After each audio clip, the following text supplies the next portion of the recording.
Good afternoon, YouTube. Welcome back to the channel. Hope you're having a good day. That's my fake rock. So it's a little hot and humid today. Been sweating all day at work. Figure we'll sweat a little more in the garage. We're getting a late start. Don't know how much we're going to get done, but we have had a couple of things come in. Little things, but stuff we need to get our project a little further along.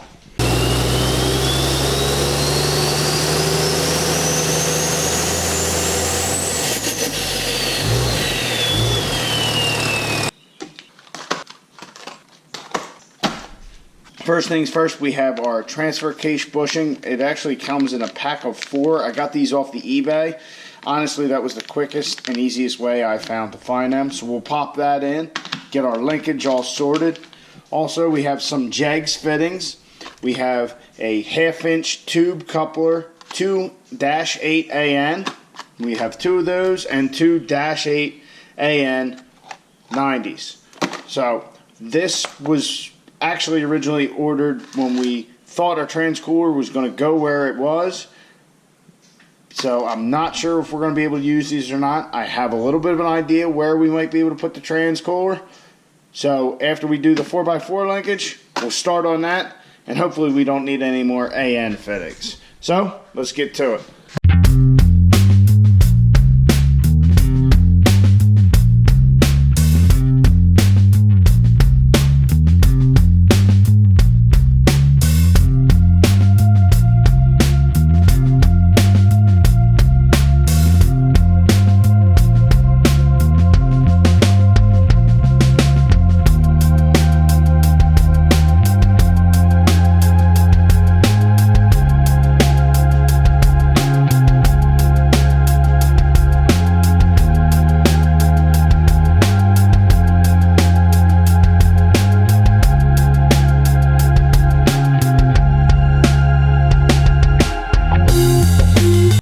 So our 4-wheel drive linkage is in. Also, while I was in here, I realized that I forgot to hook this setup here, and you probably have no idea what it is.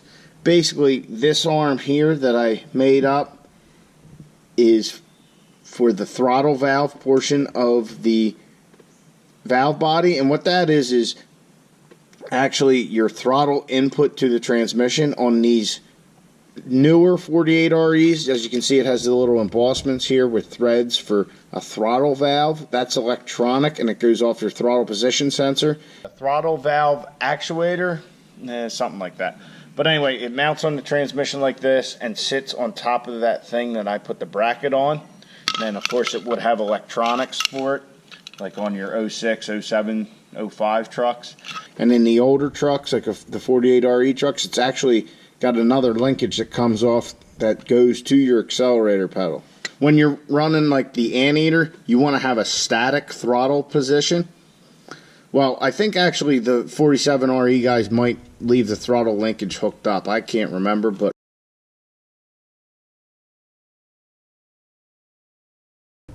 basically with the anteater, you don't have the ability on the 48RE to have a moving throttle position, and even the 47REs, I think when you run wide open throttle, it still doesn't want to shift right with the anteater for some reason. So they recommend about 75% open, or like 75% pedal, I guess is what it would be kind of relationship wise too.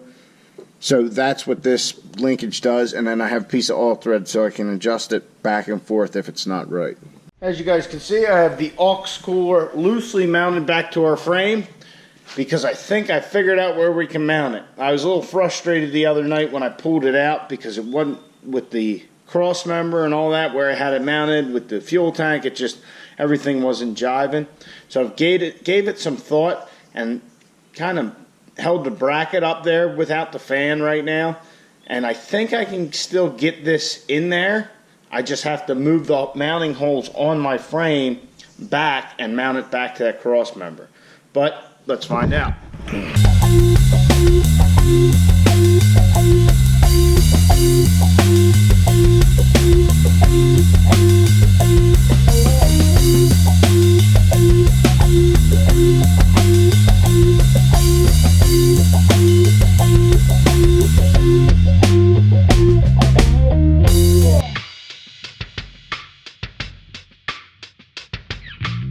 looks like it'll fit. I might have to kind of cock the bracket a little when I mount it.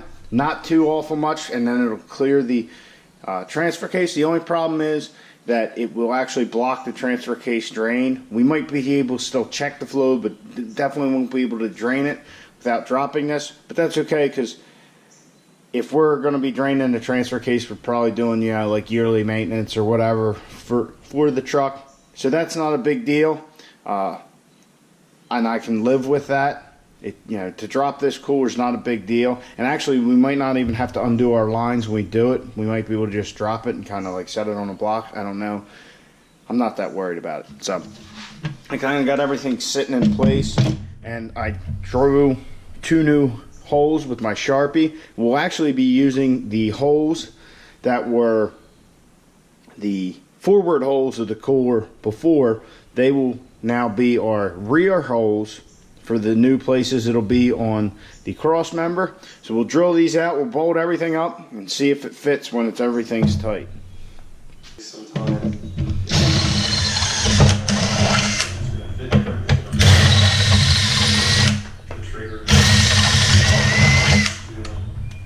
Aux cooler install, take 2. Alright, as you guys can see, looks like that's going to work. It's up against this little ridge on the tank, but that's it really. So it's kind of a tight fit, as you can see, kind of tight to the transfer case. And actually, with how it is, I might still be able to fill it with my little sucker thing. So yeah, we got it up in there.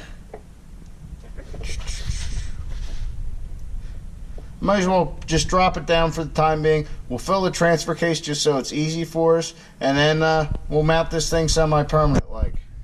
Now we're going to fill the transfer case. Basically, this is like any other standard gearbox that you'll find.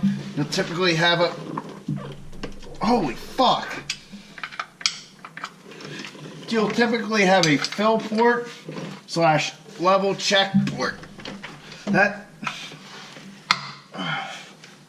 That's the level that any gearbox really with this kind of design, your rears are like this as well. That's the level you want it. You want it just so the fluid level is at the bottom of the plug.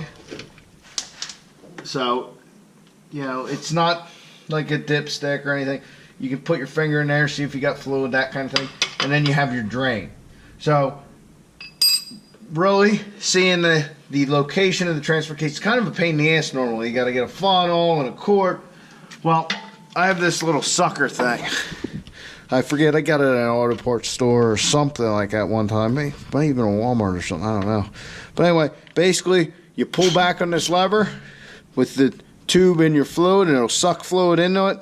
And then just do the reverse, push it, and it puts the fluid in your case. It makes for a much easier, cleaner, quicker job. So that's what we're going to do now.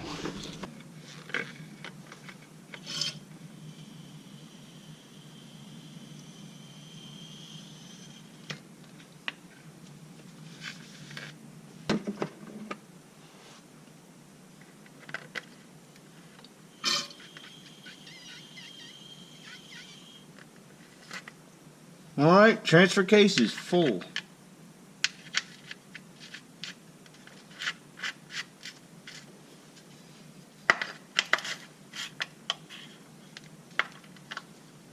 Alright guys, so the transfer case is full, the aux cooler is in, it's sitting good, everything's a little tight, but it's fine.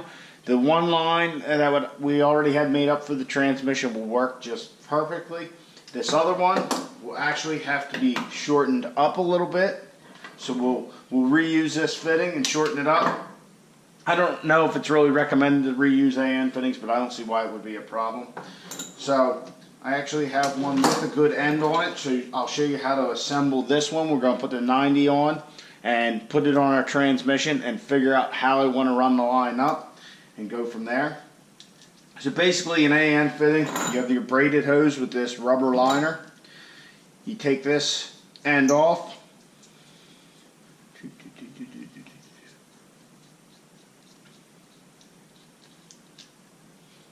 Alright, so you're going to shove this end into your hose, and you're going to want to, how I do it, because I don't use any of them fancy tools or whatever, I kind of cock the hose and put it in, and I'll take a little screwdriver and kind of make sure all the little steel braids are in there, and then we're going to twist our hose and get it up inside there until it is flush against these threads at the bottom. And what I'll do is I'll put this in a vise with my soft jaws. Just try not to mar it up too much. I'm not real picky on that, so. But then we'll just kind of force it, get it flush up to the bottom of those threads, and then I'll recenter it in the vise, and we'll run this in. Now we'll lube the threads up, and we'll hold this underneath by hand, kind of giving some force up, and start screwing it in, and eventually we'll need a wrench to finish it off. And basically this will thread down into the hose itself, forcing it against the flare inside, and that's what gives you your seal. It makes for a very nice setup. I think they're only good to like 300 PSI or so, but you see AN lines on a lot of stuff. It's very nice. You can do a bunch of different colors, different schemes, different shit like that. So, yeah, let's push forward here.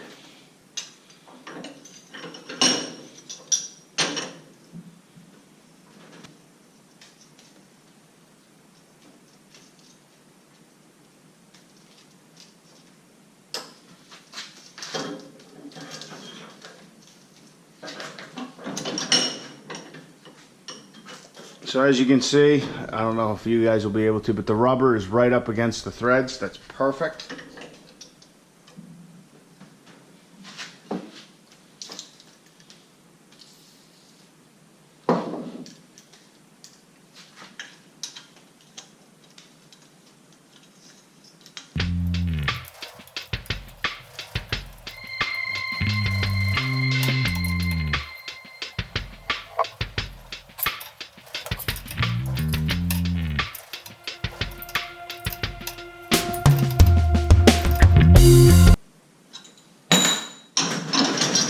So, as you can see, it's nice and tight, and we have one assembled AN fitting.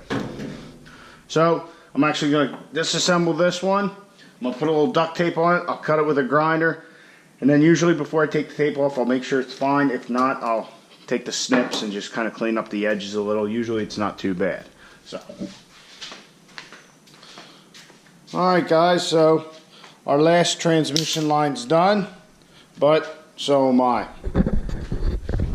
So all that's left for those transmission lines is to tie them into the steel tube or aluminum tube that was in the original tie-in for the cooler.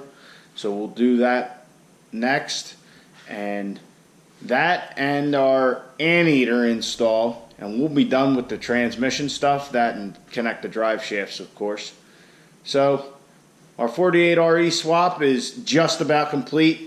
Really, somebody asked me how long this takes. If you had everything you needed ready to go and all that, you could do it in a long day, especially if you had help, even, you know, or a weekend.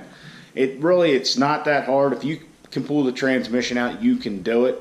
But I've been kind of doing it, you know, a couple hours here, a couple hours there and all that. So it's taken a little bit longer. Plus, obviously, we ran into a little bit of issues with things that I thought needed done and all that. So really, it's not wildly complicated. So as long as you get your knowledge base and you figure out what you're doing, it's not hard at all. So I'm done in the garage tonight. I'm tired. It was a hot, long day, and now it's a hot night. So I'm going to go in here and cool off. Hope you guys enjoyed the video. Please like and subscribe, comment, and I'll catch you on the next one. Get out in the garage and get the wrenching.